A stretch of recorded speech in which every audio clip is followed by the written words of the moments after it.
네, 여러분 안녕하십니까? 하나님 앞에 기도드리도록 하겠습니다. 하나님 아버지, 오늘도 하나님의 말씀을 공부하겠습니다. 성령 하나님께서 온전히 주관해 주시옵소서. 예수님의 이름으로 기도드립니다. 아멘. 야고보서를 살펴보고 있습니다. 야고보서에서 그 가장 중요한 주제가 사실은 그 믿음과 행함의 문제이죠. 예. 그래서 요것은 이제 그 강해 그 구절 풀이하다 보면 또 자연히 나오는데 아예 하나 따로 빼서 이렇게 좀 살펴보도록 하겠습니다. 그래서 그 여러분들 책은 그냥 요 그 강의를 이렇게 잘 보셔도 되지만은 신약 성경 이야기 책 있죠? 거기 209쪽에서 218쪽에 있는 겁니다. 제가 책을 뭐 강의 안 했다가 이거 했다 왔다 갔다 하는 이유가 두 가지가 있는데, 하나는 이제 그 책들을 낼 때에 성격이 달랐어요. 이거는 좀 요런데 그 초점을 맞춘 책, 요거는 요런데 초점을 맞춘 책에서 초점이 달랐기 때문에 있는 것도 있고, 그 다음에 중요한 이유가 뭐냐면은 쓴 시점들이 다르지요. 그래서 이제 저도 계속 생각을 하고 강의하면서 뭐 이렇게 조금씩 더 보는 것도 있고 해가지고서는 나중에 이제 추가가 되고 이거 중요한 거니까 더 자세하게 강의해야겠구나 뭐 이러면서 나중 책은 처음 책하고 좀 달라지겠죠. 뭐 당연히. 예, 그래서 좀 제가 강의할 때는 지금까지 제가 썼던 책들이나 뭐 이런 것들 중에서 제일 여러분들께 필요하다고 생각하는 것만 이렇게 추려서 하는 거기 때문에 좀 왔다 갔다 합니다. 그래서 요거는 신약성경 이야기 최근에 나온 책입니다. 요거를 좀 참고해 주시기 바랍니다. 야고보서는요, 그 행함을 강조하는 책으로 유명하죠. 그래서 2장 17절에 보시면은 이와 같이 행함이 없는 믿음은 그 자체가 죽은 것이라. 이 그 자체가라는 게 그 중요한 것인데요. 헬라어로 어떻게 되는지 나중에 아마 오늘 진도 거기까지 나올 것 같아요. 살펴볼 겁니다. 또 야고보서 2장 20절 보시면은 행함이 없는 믿음이 헛것인 줄을 알고자 하느냐 이렇게 말씀합니다. 이런 구절들을 보면은요, 행함이 아니라 오직 믿음만이 구원의 방법임을 주장하는 바울서신하고 충돌하는 것처럼 보여요. 바울서신에서는 뭐라고 말씀합니까? 그런즉 자랑할 때가 어디냐? 있을 수가 없느니라. 무슨 법으로냐? 행위로냐? 아니라 오직 믿음의 법으로니라. 로마서 3장 27절. 그래서 행위 절대 아니다. 율법 절대 아니다. 오직 믿음의 법이다. 십자가를 의지함으로 우리가 구원받는 것이다 라고 했는데, 야고보서 보시면은 그 믿음으로만 아니니라 이렇게 나오니까 완전히 충돌하는 것 같죠. 그래서 바울서신의 글을 읽으면은 우리가 예수님을 믿기만 하면은 천국에 당연히 갈 수 있을 것 같은데, 야고보서를 읽으면 어때요? 믿은 다음에 행함이 있어야 구원을 얻을 수 있는 것 같아요. 그래서 두 서신들 사이에 충돌이 있는 것처럼 보입니다. 근데 사실은 충돌이 있는 것은 아니죠. 충돌이 있는 것처럼 보이는 이유가 뭐냐면은 야고보서가 말하는 행함이라는 것이 무엇인지를 우리가 정확하게 이해하지 못했기 때문입니다. 여기서 끊고요. 제가 요건 조금 더 자세하게 설명을 드려야 될 것 같아요. 이게 무슨 말이냐면은 언어가 있어요. 언어가 있고 그 다음에 언어가 있고, 언어 A에서 언어 B로 번역을 한다고 해보죠. 우리가 번역을 한다고 해볼 적에 이를테면 책상이다, 이런 거는 쉽게 책상 이렇게 되죠. 뭐 책상하고 뭐 데스크 이렇게 하면은 머릿속에 떠오르는 개념이 똑같죠. 뭐 물론 이제 우리나라의 뭐 안진뱅이 책상, 이게 좌식 책상이라고 그러죠. 좌식 책상 이런 거는 서양에 없겠죠. 그 사람들 의자 생활하니까 뭐 그 정도 차이지 뭐 별 개념상의 차이가 없을 거예요. 그런데 그 각 언어마다 좀 발달한 것들이 있습니다. 이를테면은 에스키모들이요. 에스키모는 그 하늘에서 내리는 눈 있죠? 눈의 종류가 수십 가지라고 그래요. 그래서 무슨 눈 하면은 딱딱딱딱 이렇게 수십 가지가 있어가지고 들으면 딱 아는데, 하늘에서 이렇게 천천히 내려오는 눈, 이렇게 휘몰아치면서 오는 눈, 이렇게 막 돌풍으로 하는 눈, 그 다음에 물에 습도가 아주 그냥 거의 물 같은 눈, 얼음처럼 딱딱한 눈, 그 다음에 뭐 이렇게 좀 부드럽게 흩날리는 그런 눈, 이렇게 해가지고선 굉장히 그 종류가 많다 그래요. 근데 우리나라 눈 뭐 있습니까? 뭐 한방눈, 그 다음에 뭐 쌀애기, 또 뭐 있나요? 잘 안 떠오르네요. 그러니까 제가 뭐 몰라서 그럴 수도 있지만은 우리나라의 눈에 해당하는 눈의 종류, 하늘에서 내리는 눈의 종류는 에스키모보다 훨씬 적을 겁니다. 그렇죠? 예. 그러니까 에스키모가 어떤 하나에 이렇게 눈 얘기하면은 이거를 대응할 말이 없을 거예요. 그래서 뭡니까? 뭐 휘몰아치는 한방눈 아니면은 뭐 딱딱하게 굳은 쌀애기 뭐 이런 식으로 이렇게 설명을 해서 이렇게 좀 해야 되겠죠. 그래도 여기와 이렇게 정확하게 하지는 않겠죠. 또 우리나라는 뭡니까? 1년 4계절이 있죠. 그래서 자연의 색상의 변화가 아주 많습니다. 그래서 이제 색채에 대한 것들이 많이 발달해 있어요. 그래서 그냥 영어로는 옐로우 그럴 것들을 우리나라말은 뭐예요? 뭐 노랗다, 누르스름하다, 누디끼끼하다, 노르스름하다, 뭐 샛노랗다, 뭐 굉장히 많죠. 근데 우리는 샛노랗다와 누디끼끼하다, 노르스름하다라고 그럴 적에 머릿속에 이렇게 좀 떠오르는 개념이 다르지만은 그 영어로 어떻게 할 거예요? 그냥 그래서 옐로우 앞에다가 뭐 딴 것들을 붙이죠. 뭐 그래서 무슨 옐로우 이렇게들 붙입니다. 우리가 뭐 이렇게 그 딱딱한 쌀이기는 뭐 이렇게 붙이듯이 그래서 각 언어마다 이게 달라요. 그 제가 이제 백석대학교에 외국인 학생들이 많이 있으니까 아이들이랑 이제 밥 먹으면서 이제 무슨 뭐 한국 너네 어렵지 하면서 얘기해 보면은 키키 웃으면서 하는 말이 뭐냐면은 이런 얘기를 합니다. 한국어에는 의태어하고 그러니까 의성어가 그렇게 많다는 거예요. 걔네들이 이제 의태어, 의성어라는 단어는 모르는데 이제 그 얘기하는 거 보면 이 얘기예요. 뭐냐면 뭐 비가 주룩주룩 내린다. 뭐 도둑이 살금살금 들어온다. 그 다음에 글씨를 사각사각 쓴다. 그 뭐 이런 식으로 그 의태어, 의성어가 그렇게 많다는 거예요. 그게 왜냐하면은 우리나라는 이 모음이 무한히 쓸 수 있거든요. 그래서 이렇게 그 소리랑 비슷한 것을 잡아당기만 하면은 글자로 그걸 쓰는 데는 아무 지장이 없어요. 훈민정음이 워낙 훌륭하기 때문에 특히 모음에 관련해서는 그러니까 그냥 비슷한 소리를 무한정 만들어내는 겁니다. 우리나라는. 근데 그게 안 되죠. 외국어로는. 그래서 일본어도 뭐 아예 이오 그 5개밖에 없고 아랍어 있죠, 여러분. 아랍어는 모음이 이 2개밖에 없어요. 아, 이, 우. 2개가 아니라 3개입니다. 그래서 그 오발음, 에발음 이런 게 공식적으로 없어요.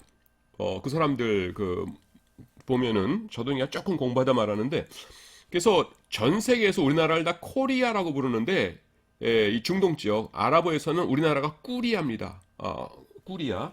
그리고 우리가 코란 그러잖아요. 그 사람들 언어는 뭐예요? 꾸란이라고 그러죠. 그래서 오발음이 없어요. 공식적으로는. 그래서 에발음도 없다 그러는데 또 드라마 보면 또 그 이슬람에서 구약 성경에서 아멘은 또 아멘 그러더라고요. 그래서 뭐가 없다는 거야? 저도 헷갈리긴 하는데 하여튼 뭐 그 사람들이 없다면 없는 거죠. 그래서 우리나라는 이제 의성어, 의태어 이런 게 엄청나게 발달되어 있습니다. 훈민정음이 워낙 그 우수하기 때문에. 근데 우리나라 의성어, 의태어 이런 거는 외국어로 번역되는 게 아무것도 없죠.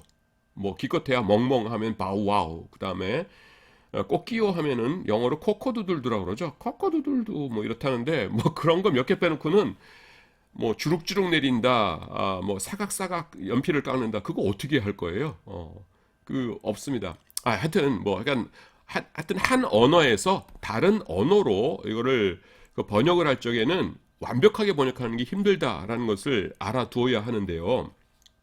여러분 인간의 언어 A와 B라고 생각하지 마시고 천상의 하나님의 언어라고 생각해 보세요. 하늘 언어.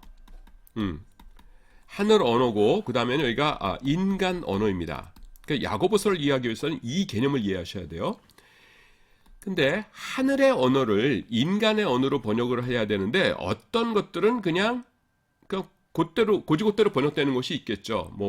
그 책상 뭐 이렇듯이 조금 전에 말씀드린 대로. 근데 그게 번역이 안 되는 게 있어요. 이를테면은 사랑입니다.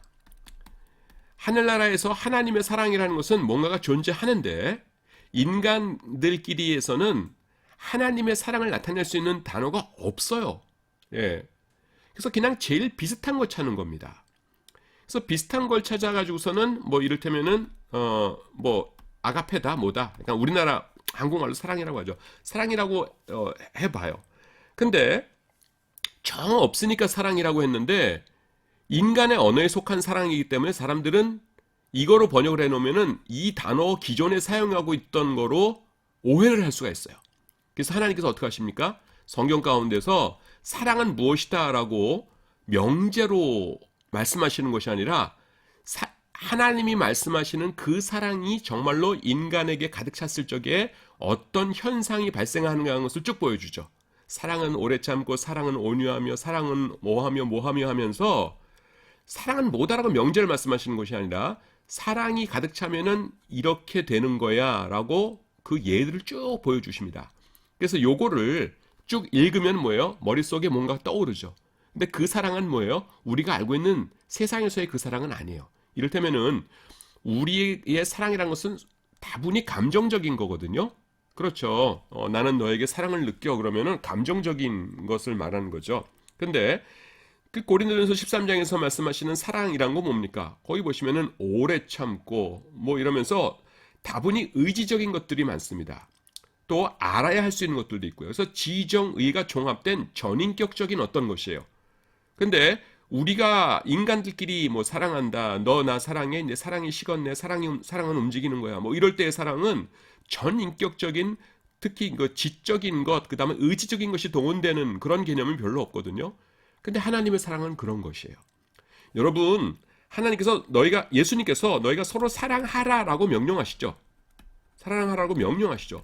명령이 가능하다는 건 뭐예요? 그거는 의지의 영역에 속한 것이란 뜻입니다.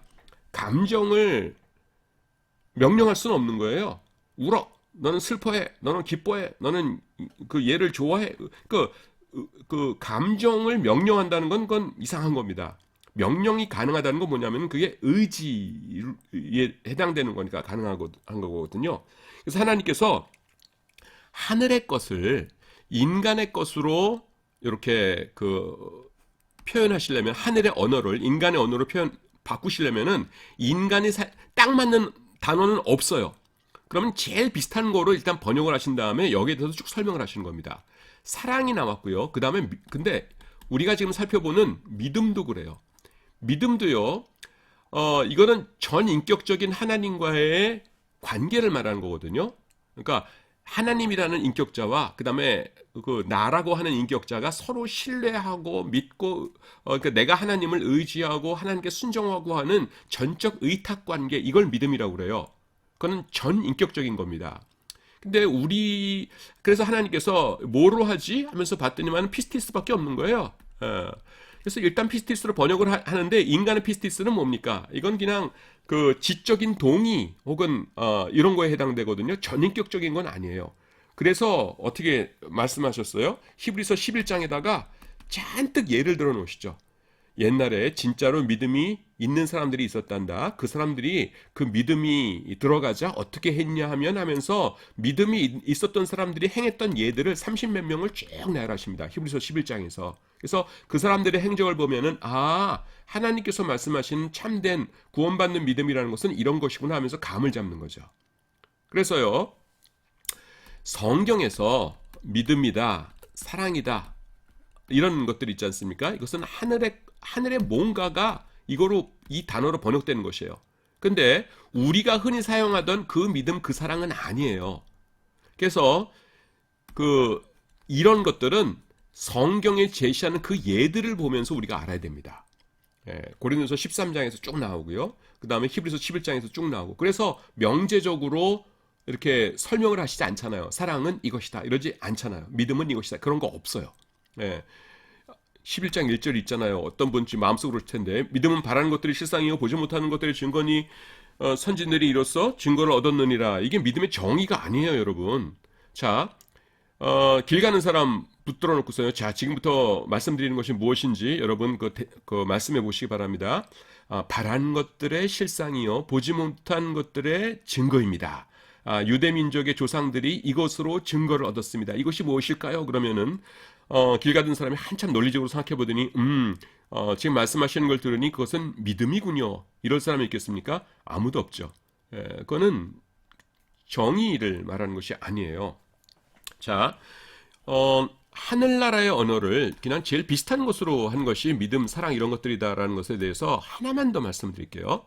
우리가 마테오 리치라는 사람을 압니다. 마테오 리치, 그 카톨릭 선교사죠. 이 사람이 이제 중국에 갔어요. 중국에 가가지고서는 성경을 번역을 하는데 하나님을 뭐라고 번역하는지 모르겠는 거예요. 그래서 어떻게 했냐면은 여기다가 신이라고 한다 그러면은 아이고 신이라고 하면은 이건 뭐냐면 그 귀신 잡신을 말합니다. 그 일본어에서도 이게 뭐예요? 그 가미죠, 가미. 가미는 뭡니까? 일본의 그냥 커다란 나무, 그 다음에 뭐 커다란 바위, 이거 전부 다 가미들이에요. 뭐 곰이나 뭐 이런 것들도 오래 살면 가미가 된다 그러죠. 그래서 이건 잡신, 귀신이라고 생각을 하지 이 유일신 하나님이라고 생각을 안 하는 겁니다. 중국 사람들이. 그래서 봤더니 뭐가 있냐면은 옥황상제가 있어요. 도교에. 그래서 여기서 상제를 떠왔습니다. 그래서 제가 그 공부했던 신학대학원의 이제 강의동 건물에 1층 홀에 커다랗게 뭐라고 돼 있었냐면은 상제경외 지식지본 여호와를 경외하는 것이 지식의 근본이다라는 말씀을 그 옛날 중국 한자로 써가지고서는 상제경외 지식지본 이렇게 써놨어요. 그래서 중국어 옛날 성경에는 하나님을 상제라고 해놨습니다. 그러니까 사람들이 이걸 읽으면서 어떻게 생각했겠어요? 아, 옥황상제 얘기인가 보네? 이렇게 하면서 봤겠죠. 근데 읽다 보면 뭐예요? 아, 그게 아니구나. 이 서양의 그 기독교라는 것의 신이구나. 우리 옥황상제하고는 완전히 다르구나. 이렇게 되겠죠. 예, 바로 그거예요. 그래서 믿음이라고 했을 적에 우리가 기존에 갖고 있던 믿음으로 이거를 판단하면 안 되고요. 하나님 나라에 뭔가가 이것으로 번역된 것인데 그 실체가 무엇일까? 이렇게 봐야 된다는 겁니다. 이거를 기억하고 우리가 그 야고보서의 믿음을 접근해야 된다는 것이에요. 야고보서가 행함이 있어야 된다고 말할 때요. 그 행함이라는 것은 세상에서 말하는 어떤 선행, 착한 일이 아니에요. 그건 뭐냐 하면은 믿음이 있다면, 그러니까 정말로 구원받을 참된 믿음이 있다면은 자연스럽게 나타날 수밖에 없는 어떤 외적인 표현을 말합니다. 그러니까 이걸 뒤집으면은 벌써 여기서 결론이 나오는데 그 외적인 표현이 없다면은 그 믿음이 있다는 거예요, 없다는 거예요? 없다는 겁니다. 그러니까 우리가 생각하는 그 믿음 플러스 행함이 아니고요. 행함이 아니고 그냥 믿음이 참된 믿음이라면요. 이 행함은 자연스럽게 있는 것이에요. 그래서 행함이 없으면은 천국 갑니까? 지옥 갑니까? 지옥 간다는 거예요. 근데 믿음에다가 행함이 추가되지 않았기 때문에 지옥 간다는 게 아니라요. 여러분 요거 굉장히 중요해요. 행함이 없으면은 지옥 가는데 그거는 믿음에다가 행함이 더해지지 않았기 때문에 지옥 간다는 것이 아니라 그 사람이 행함이 없는 걸 보니까 그 사람의 믿음이라는 것은 성경이 말하는 그 믿음이 아니에요. 예. 하나님께서 말씀하시는 그 믿음이 아니라 그냥 인간이 옛날부터 사용했던 그 믿음이 있는 거예요. 그래서 이런 믿음으로는 지옥 간다는 것입니다. 그래서 야고보에서 뭐라고 해요? 내가 하나님이 계신 걸 믿느냐 하면서 잘하는도다. 이게 뭡니까? 이게 반어법이죠. 잘하는도다. 귀신들도 믿고 떠느니라. 그런 믿음 가지고 천국 가는 것 아니란 말입니다. 자, 좀 자세하게 살펴보도록 하겠습니다. 모닥불이 있다고 해보죠. 모닥불 이제 빨간색으로 해볼까요? 모닥불이 이렇게 있어요. 이렇게 활활 타오릅니다. 장작은 또 까만색으로 할까요? 장작이 이게 밑에 이제 장작이 있고 무슨 뭐 돌멩이처럼 했는데 하여튼 진짜 불이라면은요 두 가지 조건이 있어야 그거 맞아떨어져야 돼요. 그 위에 손을 얹으면 뜨거워야 되죠. 여기다가 손을 이렇게 얹으면 뜨거워 하면서 손을 얼른 빼야 되죠. 그 다음에 그 주변이 밝아야 됩니다. 밝지 않고 안 뜨겁다면 이 모닥불은 뭐예요? 가짜죠. 예. 여러분 가수들이 노래하는 방송 무대에서 사용하는 모닥불이 있습니다.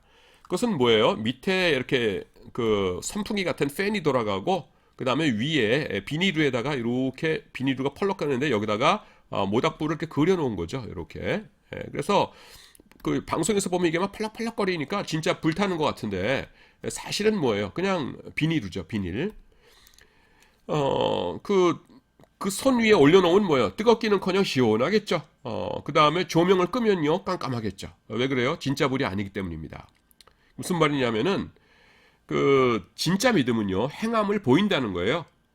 믿음에 행함이 더해져야 한다는 것이 아니라 진짜 믿음에는요, 반드시 행함이 있어야 한다는 겁니다. 어떤 사람이 믿음이 있다고 고백은 해요. 근데 거기 합당한 믿음이 전혀 보이지 않으면서 이렇게 살아갑니다. 그러면 그 사람 구원받을 수 있을까요? 예, 없다고 말하는 게 옳을 거예요. 왜 없냐면은 조금 전에 했던 말입니다. 믿음은 있는데 행함이 없기 때문에 구원 못 받는 것이 아니고요. 그 사람이 행하는 것을 보니까 그에게는 뭐예요? 구원을 얻을 믿음이 없어요. 그 사람의 믿음이라고 하는 것은 하나님께서 인정하시는 그 믿음이 아니에요. 그래서 구원을 못 받는다고 하는 것입니다. 그렇기 때문에요, 행함은 믿음을 드러내는 수단이에요. 헷갈리실지 모르겠는데 그냥 간단하게 말하면 이겁니다. 믿음이란 건 뭐냐면은 두 인격자와의 관계입니다. 이것이 나하고 이게 하나님이에요. 그래서 하나님과의 관계가 회복되는 거예요. 이 사이를 가로막고 있던 게 뭐예요? 죄죠. 근데 예수님의 십자가로 이 죄가 사라졌어요. 그래서 하나님과 나와의 그 친밀한 관계가 형성됩니다. 그리고 형성돼서 교제하는데 교제의 근본이 뭐예요?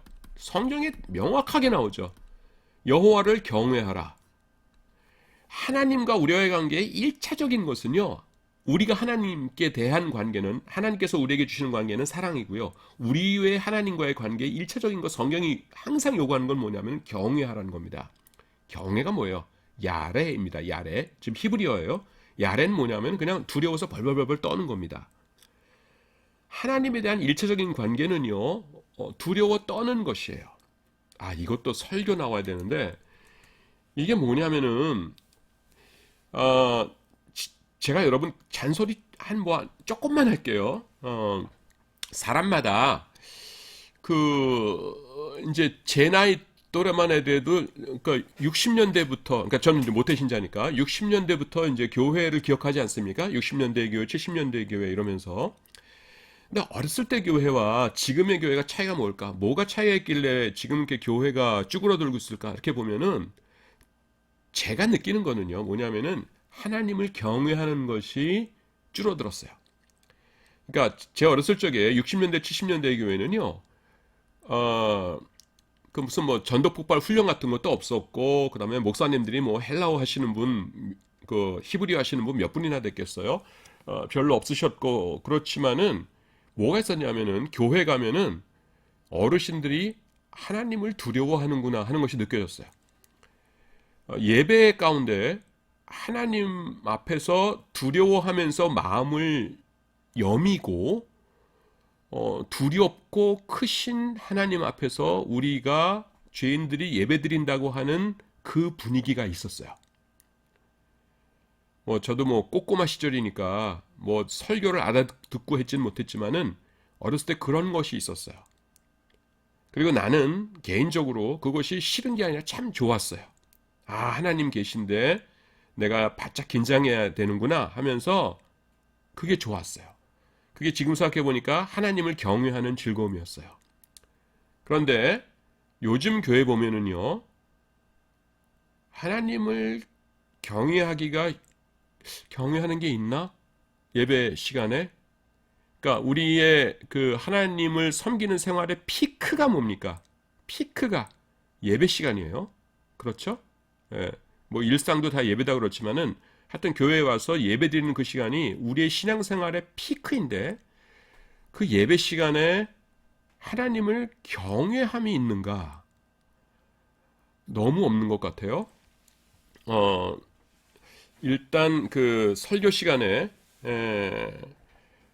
그 하나님의 말씀이 제대로 안 전해지는 설교가 너무 많고, 그 다음에 지금 하나님 앞에서 두려운 마음으로 불꽃 같은 눈동자로 우리의 심령과 모든 것을 꿰뚫어 보시는 하나님 앞에서 내가 이 시간을 드리고 그 다음에 헌금을 드리고 나 자신을 하나님 앞에 헌신하고 바치면서 지금 바싹 긴장해서 있는 것이다라고 마음 먹고 예배를 드리기 시작하면은 많은 경우에 이렇게 좀 그게 중간에 잘 유지가 안 되죠. 예배 시간에 많은 것들 때문에, 많은 요소들 때문에 그렇습니다. 그러니까 제가 다니는 교회가 그렇다는 게 아니라, 그러니까 우리나라의 그러니까 일반적인 교회를 지금 예를 들고 있는 거예요. 그래서 하여튼 제 말은 뭐냐면은 하나님을 경외하는 것이 회복되어야 된다라는 것입니다. 자, 수업으로 이제 같이 다시 들어가야 되겠습니다. 그래서 경외하게 되면은 자연스럽게 나오는 게 뭡니까? 거기서 나오는 것과 순종이죠. 경외하는데 하나님의 말씀이 어떻게 순종 안 해요? 순종이 뭐예요? 그게 행함이에요. 예. 그러니까 참된 믿음은 이렇게 나가요. 하나님과의 인격적인 관계 회복이고요. 관계 회복되면은 기독교인으로서 당연히 해야 되는 게 하나님을 경외하는 것이고, 경외하게 되면 하나님 말씀에 순종하고요. 순종하면 행함이 드러나는 것이죠. 행함이 없다는 것은 순종하지 않는다는 뜻이고, 왜 순종 안 하느냐? 하나님을 경외함이 없다는 것이고, 왜 하나님을 경외하지 않느냐? 하나님과의 관계가 제대로 형성되지 않았다는 것이고, 형성되지 않았다는 건 뭐냐? 믿음이 없다는 뜻이에요. 여러분, 성경적으로 제가 말하는 거에 지금 반박 못 하시겠죠. 그래서 행함이 없는 사람은요, 믿음이 없는 겁니다. 예. 그래서 저 사람의 행함이 없으니까 지옥 갈 거야 라고 말한다면은, 그것은 오직 믿음하고 충돌하는 것 아닙니까가 아니라 그냥 참된 믿음이 없다는 거예요. 그래서요, 야고보서도 뭐라고 말씀하냐면은, 믿음이 있는 자들은 너네 믿음이 있어? 거기다가 이제 플러스 알파 행함을 더해야 된다라고 말하는 것이 아니라 행함은 믿음을 보여주는 수단이라고 말씀합니다. 보여주는. 그러니까 믿음이 있으면은 그걸 그냥 보여주는 수단이다. 그래서 보여줄 게 없어? 그럼 믿음 없는 거네. 이렇게 된다는 거예요. 보세요. 행함이 없는 내 믿음을 내게 보이라. 나는 행함으로 내 믿음을 내게 보이리라. 그래서요, 행함을 통해 보여줄 수 없는 믿음은요, 그건 구원받는 그런 믿음이 아니에요. 마귀들도요, 하나님이 계신 것을 믿지만 그런 믿음으로는 구원을 받지 못합니다. 그런 믿음은요, 구원과는 상관없는 헛된 믿음이에요. 그래서 이렇게 말씀하죠. 내가 하나님은 한 분이신 줄을 믿느냐? 잘하는도다. 그러니까 비꼬는 거죠. 반어법이죠. 귀신들도 믿고 떠느니라. 아, 허탄한 사람아, 행함이 없는 믿음이 헛것인 줄을 알고자 하느냐? 야고보는요, 야고보서가 말하는 그 행함이라는 것은 세상에서 말하는 그 선행이 아니에요. 그리고 뭐냐면은 믿음이 있으면, 좀 전에 말씀드렸죠. 그 하나님과의 관계의 회복이라는 그런 참된 믿음이 있으면은 바깥으로 드러날 수밖에 없는 어떤 증거를 말합니다. 근데 야고보도 알았어요. 야고보도요, 자기가 행함 그러면은 그 당시에 첫 번째 독자들이 글을 읽으면서 그가 말하는 행함을 어떤 착한 일, 선행으로 오해할 것이라는 사실을 알고 있었어요. 그래서 그들은 믿음도 있고, 그러면은 사도 바울께서는 믿음 그러셨는데, 에이, 그거 아닌가 보다. 믿음도 있고 플러스 선행도 쌓아야 되나 보다. 요렇게 오해를 할 거다라고 생각을 했어요. 그래서요, 야고보는 그 오해를 없애기 위해서 이 구약 성경 중에서 이 행함의 예, 내가 지금 말하는 행함이라는 것을 예를 들어 드릴게요 하면서 행함의 예를 들었는데 달랑 2가지 듭니다. 근데요, 그 예들을 설명하기 전에 다음에 표를 봐주기 바랍니다. 학생들이, 우리도 뭐 학생이지만 하여튼 지금 중고등학교를 말해요. 수학 시간에 배우는 벤 다이어그램이라는 겁니다. 이런 거요. 우리 많이 했었죠. 뭐 집합 A, 집합 B, 뭐 합집합, 교집합, 여집합, 뭐 이런 거 했었죠. 그래서 여기 보시면은 요 A, 그 다음에 이제 B 이렇게 했는데요. A가 뭐냐면은 세상에서 말하는 선행이에요. 선행. 그리고 오른쪽 동그라미 있죠. 요건 뭐냐면은 믿음의 행위입니다. 요 야고보서에서 강조하고 있는 행함이 있어야 된다라고 할 적에 행위예요. 근데 2개가 상당히 겹치죠. 겹쳐요. 그래서 겹치는 부분이 이제 집합 A와 집합 B의 교집합이고요. 교집합. 그 다음에 가가 이제 요걸 뺀 거죠. 차집합이라고 그러는데, 이제 가는 B에는 속하지 않고 A만 속한 거, 나는 양쪽 다에 속하는 거, 다는 B에만 속하는 것, 이렇게 나누기로 해요. 교수님, 나 고등학교 때 수포자였어요. 이러면서 머리 아파하시는 분들인데, 뭐 간단한 거니까 그냥 보세요. 그 A 영역은 여기 이렇게 된 것 중에서 이 부분이에요. 그리고 요거는 세상의 행위예요. 요거는 세상에서는 선행이라고 부르지만 기독교인들은 선행이라고 부르지 않는 경우입니다. 그래서 예를 들자면 어떤 거냐면은 그 마을회관에서 두 어르신께서 할아버지 두 분이 대화를 하는데요. 어느 집에 며느리 잘 들어왔다고 막 칭찬을 하십니다. 그 칭찬의 내용이 뭐냐면은 그 며느리가 조상들의 제사를 아주 정성껏 아주 잘 챙긴다는 거예요. 아이고 요즘 젊은이 같지 않게 아주 그 제사를 아주 정성스럽게 잘 챙겨. 아이고 그 집 복 받았구만. 어디서 그런 며느리를 얻었어? 이러면서 막 칭찬합니다. 근데 그게 세상적으로는 하나님을 안 믿는 사람들 입장에서는 아유 효도하는 며느리네 착하네 하지만은 예수 믿는 사람들 입장에서는 뭐예요? 아이고 우상 숭배하는 그 며느리 들어왔구만 하면서 결코 칭찬이 아니죠. 요건 뭐예요? A에 속하는 거예요.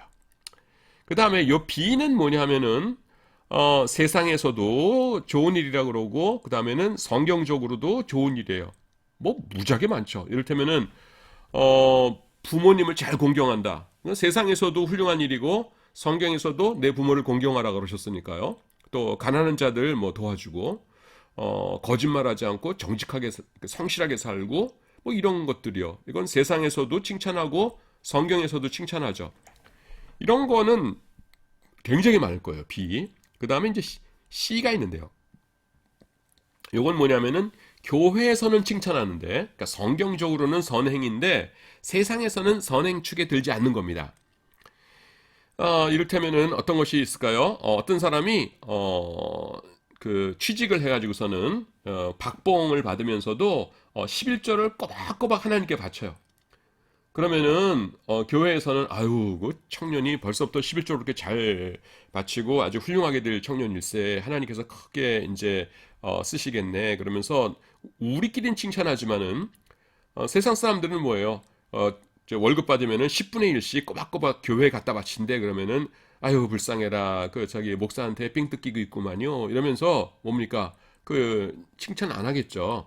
그리고 이를테면은 뭐 주일 성수 꼬박꼬박 한다. 주일이면은 꼭 교회 가가지고서는 봉사한다. 그러면은 우리들끼리는 아유 그 젊은 청년이 젊은 아가씨가 정말 믿음이 좋고 훌륭하군요. 이렇게 말하지만은 세상 사람들 입장에서는 아이고 일주일에 한 번씩이라도 쉬어야지 일요일 날도 아침부터 교회 가가지고서는 그거 하고 그거 뭐 하는 거야? 무슨 취미 활동을 뭐 그렇게 이상하게 해? 나는 그런 광신자들은 좀 보면 이상하더라. 뭐 이러면서 뭐예요? 칭찬은 안 하겠죠.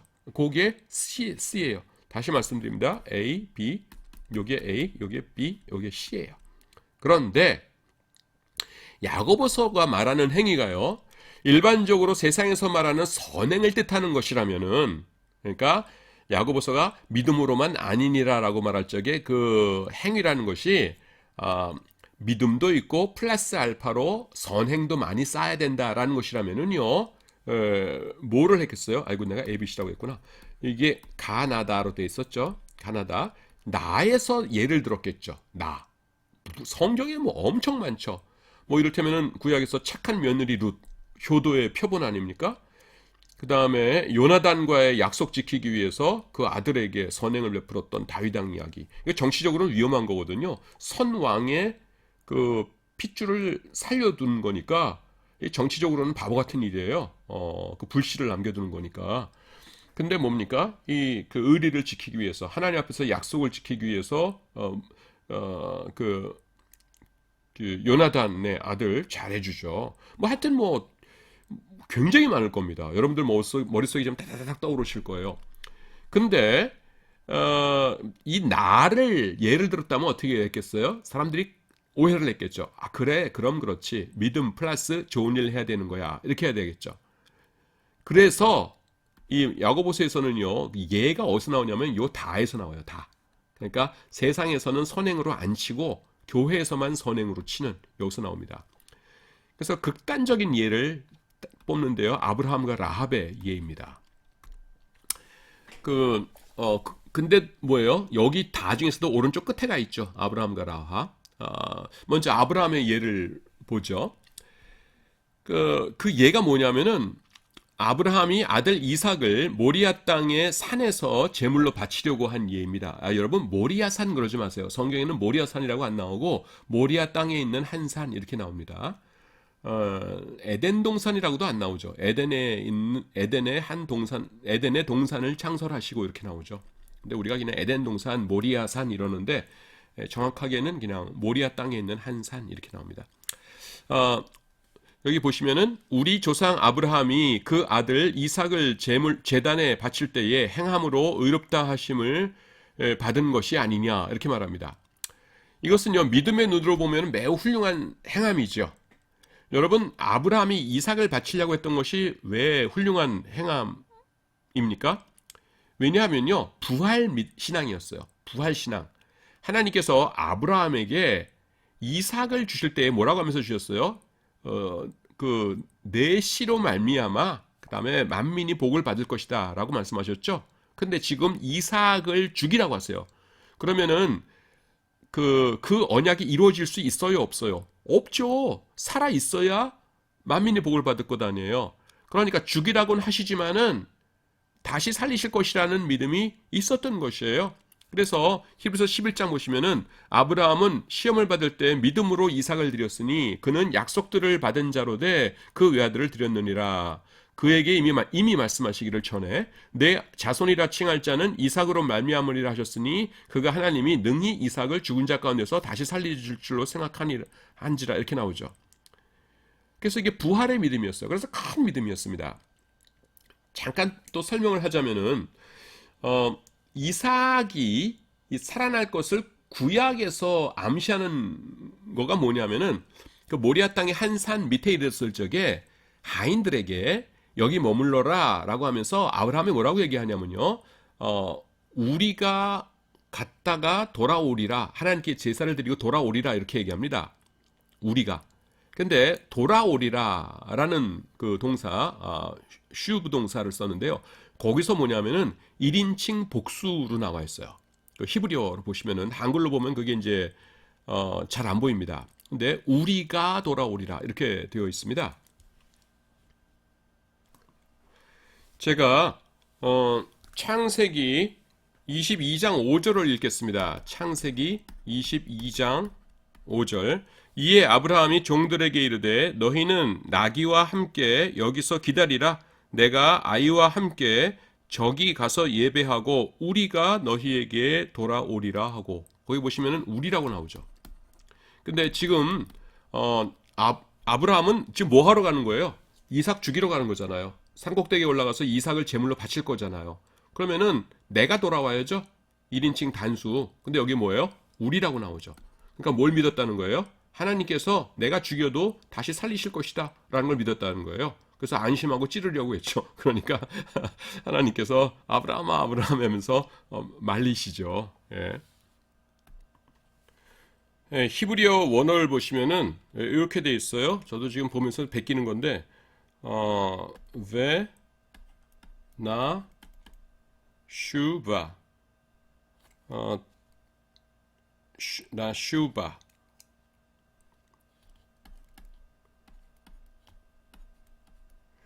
이렇게 되어 있습니다. 그래서 이게 뭐냐면은 그 슈브라는 것이 이제 돌다라는 뜻이고요. 슈브 카메치군요. 돌다라는 것이 있고 앞에 이게 접두모음 나가 붙으면 이게 우리예요. 위. 그래서 우리가 돌아오리라 이렇게 됩니다. 그래서 그 굉장히 훌륭한 믿음의 행위이죠. 그런데 이거는 이제 우리의 입장이고요. 아브라함 옆집 사람의 입장에서 이 사건을 보면 어떻게 될까요? 옆집에서 살고 있는 노인이요. 100살이 훨씬 넘으신 어르신께서 새벽 일찍, 아침 일찍 아들과 종들 몇 명과 함께 이제 길을 떠납니다. 그래서 안부를 여쭙겠죠. 아이고 어르신 무슨 일이십니까? 무슨 일이신데 이렇게 새벽부터 길을 나서세요? 라고 했더니만은 아브라함이 하는 말이 뭐냐면은 내가 섬기는 신이 계신데 그 신이 계시를 주셨는데 아들을 잡아서 제물로 바치라고 명령을 내려가지고서는 내가 지금 아들 잡아 죽이러 떠나는 길이라고 이렇게 얘기합니다. 그러면은요 아이고 정말 훌륭하십니다 그러면서 그 노인을 칭찬할 이웃 사람이 있겠습니까? 아니겠죠. 모든 동네 사람들이 전부 다 그 노인을 비난할 겁니다. 뭐라고 하겠어요? 아이고 이 노망난 그 노인네 죽으려면 자기나 죽지 왜 새파란 젊은 아들을 죽여 하면서 끌끌끌 차면서 전부 다 비난할 거예요. 이것이 세상에서 관점에서 바라본 아브라함과 이삭의 이야기입니다. 그렇겠죠? 예. 그 다음에 이제 라합의 예를 살펴보도록 하죠. 라합은 여리고성의 기생이었습니다. 이스라엘의 정탐꾼 둘이서요, 여리고에 왔을 때 그녀는 그들을 숨겨주었죠. 우리가 잘 아는 얘기죠. 그리고 그 대가로 라합과 그의 가족은 나중에 여리고가 망할 때 살아남게 됩니다. 라합의 행위는요, 믿음의 관점에서 보면 훌륭한 일이었어요. 여리고성은 당시 그 이중의 성벽을 가진 난공불락의 성이었습니다. 이게 무슨 말이냐면은 그 성벽이 이렇게 있고요. 지금 여리고성이 발굴되었거든요. 그리고 성벽이 또 이렇게 있었어요. 그래서 이거를 하나 이제 무너뜨리고 들어온다 하더라도 여기 갇혀가지고서는 여기서 공격을 당합니다. 그래서 난공불락이에요. 근데 그냥 한꺼번에 무너져 버리죠. 예. 난공불락의 성이었기 때문에 그 무너지기 어려운 거였지만은 라합은 이스라엘의 신이신 하나님이 전지전능하시다는 것을 믿었어요. 그래서 가나안 땅을, 그들의 땅을 이스라엘에게 주시기로 한 하나님의 약속을 믿고 그분의 능력에 자신의 생명을 의탁한 것입니다. 매우 훌륭한 일이죠. 그래서 야고보서 2장 25절 보시면은 또 이와 같이 기생 라합이 사자들을 대접하여, 라이언 아니고 메신저죠, 사자들을 대접하여 다른 길로 나가게 할 때에 행함으로 의롭다 하심을 받은 것이 아니냐. 하지만요, 이것도 이제 세상의 관점에서 그 이야기를 보면 어떻게 됩니까? 우리나라에 옛날에 조선시대 때 이를테면은 전쟁이 일어나기 전에 적의 정탐꾼들이 이제 우리나라에 들어와요. 근데 어떤 여인이 그들을 숨겨주어서 그 정탐꾼들이 무사히 자기네 나라로 적국으로 돌아갑니다. 그 나중에 그 나라가 우리나라를 침략해 왔을 때 그 여인이 살던 도시에 다른 사람들은 다 죽었는데 그 여인과 그 가족은 살아남았어요. 그러면은 그 여인은 위대하도다 하면서 우리가 칭찬하겠습니까? 아니겠죠. 근데 이것이 객관적인 시점에서 바라본 라합 이야기입니다. 누가 라합을 칭찬하겠습니까? 그런데 왜 야고보는 이와 같은 극단적인 예들을, 그러니까 가나다에서 여기서 아주 여기도 아니고 오른쪽 끝에 있는 극단적인 예들을 행함의 예로 제시하겠습니까? 그게 뭐냐면은 자신이 지금 강조하는 행함이라는 것이 세상에서 말하는 이 행함이 절대로 아니다라는 걸 하기 위해서 그 나머지 중에서도 오른쪽 제일 끝에 붙어 있는 그런 예들만 구약에서 2개 골라내 가지고서는 얘기한다는 것입니다. 참된 믿음이 있다면 당연히 드러나게 되는 그 실천을 지금 행함이라고 말하는 것이지, 믿음이 있어도 거기에다가 플러스 알파해서 선행을 쌓아야 구원을 얻는다는 이야기가 결코 아니라는 것이에요. 그래서 나 영역이 아니라 다 영역에 속한, 그것도 아주 극단적인 성격을 가진 예들만을 소개하고 있는 겁니다. 그러므로 야고보서라는 책은요, 믿음에 행함이 덧붙여져야 구원을 얻는다고 주장하는 책이 아니에요. 그럼 무슨 책이에요? 참된 믿음을 가지라 라고 말하는 책이죠. 구원을 얻는 참된 믿음에는 행함이 반드시 따라야 함을 강조하는 책입니다. 그러므로 내가 믿음은 있는 것 같은데 그 믿음이 내 삶에서 아무런 실천도 일으키고 있지 않다라고 한다면요, 심각하게 고민을 해야 됩니다. 왜냐하면은 야고보서 2장 17절은요, 이와 같이 행함이 없는 믿음은 그 자체가 죽은 것이다 라고 말씀하고 있기 때문이에요. 여기서 그 자체가 라고 번역된 헬라어 원문의 의미가 뭐냐면은 애초부터, 처음부터입니다. 처음에는 믿음이 있었는데 행함이 없다 보니까 중간에 믿음이 죽어버리는 게 아니에요. 행함이 없다면은 그런 믿음은 처음부터 구원을 얻을 만한 믿음이었던 적이 아예 없다라는 뜻입니다. 우리는 이 말씀을 읽으면서 두려워해야 돼요. 자, 이제 야고보서 강해로 들어갑니다. 이제 공동서신 강해로 다시 돌아옵니다. 조금 전에 나왔던 것인데 이제 헬라어 원어로 좀 살펴보도록 하겠습니다. 이와 같이 행함이 없는 믿음은 그 자체가 죽은 것이라. 후토스, 이와 같이 카이 헤피스티스, 믿음이라는 것이 에안 if not이죠. 만약에 메 에케 에르가 행위들을 가지고 있지 않는다면은 네크라에스틴, 네크로스 죽은이죠. 네크라에스틴, 그것은 죽은 것이다. 그 다음에 뭐냐면은 카스헤아우텐입니다.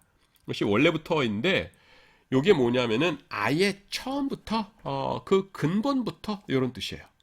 여기 내용 이제 설명하는 것은 앞에서 제가 말로 설명한 거기 때문에 지나가도록 하겠습니다. 어, 여기서요, 그 영혼 없는 몸이 죽은 것 같이 행함이 없는 믿음은 죽은 것이라는 게 똑같은 것이 반복이 되는데, 죽은 것이니라라고 말할 적에 이제 네크라 에스틴 이렇게 말씀하고 있거든요. 요거 조금 설명할 필요가 있는 것 같아요. 요거는 죽었다. 그러니까 뭐냐면은 그 동사를 사용했으면은 행함이 없는 믿음은 그 다음에 죽은 것이다라고 하면서 만약에 동사를 썼다면은요. 옛날에 한때는 살아 있었다는 뜻이에요. 살아 있었다가 죽었다는 의미가 강한데 형용사를 썼거든요. 형용사를 썼다는 건 뭐냐면 아까 그 애초부터 카테아우텐과 결합해서 무슨 뜻이 되냐면은 처음부터 아예 믿음이 아니었다는 뜻입니다. 그러니까 이건 조금 제가 이렇게 막 설명하는 것보다 예를 드는 게 좋은 것 같아요. 우리말로 죽은이라고 할 적에 두 가지가 있어요. 하나는 뭐냐면은 원래 살아 있었는데 죽었어요. 자, 강아지가 있다고 해봅시다. 아이고, 또 강아지가 어떻게 생겼나? 귀가 이렇게 있고 꼬리가 있고 다리 네 개 있고 강아지라고 하세요. 강아지가 있는데 그 원래 얘가 잘 살았었는데 이제 몹쓸 병에 걸려서 죽었어요. 그럴 경우에도 얘를 갖다가 죽은 강아지라고 그러고 내가 너를 눈만 바꿔주마. 아이고. 이렇게 그래서 이제 죽은 강아지니까 이렇게 할게요. 그때도 죽은 강아지라고 하고 근데 이를테면 이런 강아지 있죠. 플라스틱 강아지 있죠. 플라스틱 강아지. 요건 뭐냐면은 이렇게 플라스틱에다 이렇게 해가지고서는 복실복실하게 해가지고서는 눈도 단추로 해놓고서는 이렇게 해가지고서는 복실복실 이렇게 그 만들어 놔가지고서는 사람이 이렇게 보면은 그 진짜 강아지 같아요. 근데 이건 뭐예요? 생명이 없는 거죠. 그래서 아기가 저 강아지 사주세요. 집에서 갖고 데리고 놀게요. 그러면 아니야 저 강아지는 죽은 강아지야 이렇게 얘기하겠죠. 요때 죽은이라는 건 뭐예요? 살아있다가 죽은 것이 아니라 얘처럼 뭐예요? 얘는 애당초부터 살아있는 게 아니죠. 지금 야고보서에서 그 믿음은 죽은 믿음이라 행함이 없는 믿음은 죽은 믿음이라 라고 말할 때의 죽은이라는 것이 뭐냐면은 1번이 아니라 2번입니다. 그 원어상. 그래서 그런 믿음은 행함을 드러내지 못하는 믿음은 애초부터 그것은 믿음이었던 적이 없다는 것이에요. 그러니까 이게 사실은요. 어떻게 보면 더 무서운 얘기입니다. 자기는 나 하나님 믿는 사람이야 라고 생각하면서 천국 가겠지 그러고 사는데 나중에 그 천국 문턱에 갔더니만은 여기는 너 못 들어온다. 저 왜요? 믿음 있는데요. 네 믿음이라는 것은 그거는 내가 말한 그 믿음이 아니었어. 아이고 저는 믿음이라고 생각했는데요. 아니야. 야고보서에서 뭐라고 얘기했니? 그 행함이 있어야 참된 믿음이라고 했지 않니? 근데 너 그 행함이 뭐가 있었니? 아무것도 없었잖아. 그거는 원래부터 죽은 믿음이었어. 이렇게 나온다는 겁니다. 이게 더 무서운 말씀이에요. 물론 제가 지금 야고보서에서 말하는 이 행함과 믿음의 관계에 대해서 모든 걸 속속들이 지금 말씀드리는 것은 아니에요. 근데 그 중에서 제일 중요한 부분은 지금 말씀드린 겁니다. 자, 그 다음에 5장 14절 가도록 하겠습니다. 너희 중에 병든 자가 있느냐? 그는 교회의 장로들을 청할 것이요. 그들은 주의 이름으로 기름을 바르며 그를 위하여 기도할지니라. 여기서 이제 우리가 주목해야 될 게 뭐냐면은 이제 기도를 받는데 거기서 장로들이라고 합니다. 직분자들. 그냥 아무나가 아니라 직분자들을 꼭 집어서 장로들 이렇게 얘기해요. 그래서 성경에 보시면은요, 가끔 가다가 이렇게 그 직분자들을 중요하게 여기는 경우가 있습니다. 우리가 보통 지금은 이제 민주주의 시대 뭐 이래가지고서는 개인의 능력 이런 걸 굉장히 강조하잖아요. 근데 성경에 보시면은 이 직분이라는 것 자체 때문에 하나님께서 역사하시는 경우가 꽤 있습니다. 뭐 사도이기 때문에, 뭐 제사장이기 때문에, 그 다음에 그 사사이기 때문에 이런 식으로. 그래서 여기에 대해서 좀 설명을 좀 하다가 말 것 같아요. 지금도 설명하고 그 다음에는 다음 시간이 있구나. 마음 편하게 생각하면 되네요. 저는 다음 주인 줄 알고 그랬더니 이게 지금 1차 첫 번째 시간이죠. 그래서 그 사람은 신통치 않아도요, 어떤 직분을 맡고 있기 때문에 하나님께서 그를 통해서 역사하시는 경우가 있어요. 이를테면은요, 신학에 보면은 가야바의 경우입니다. 근데 지금 50분이 지났기 때문에 2차 시에서 강의를 계속하도록 하겠습니다. 네, 여러분 수고하셨습니다.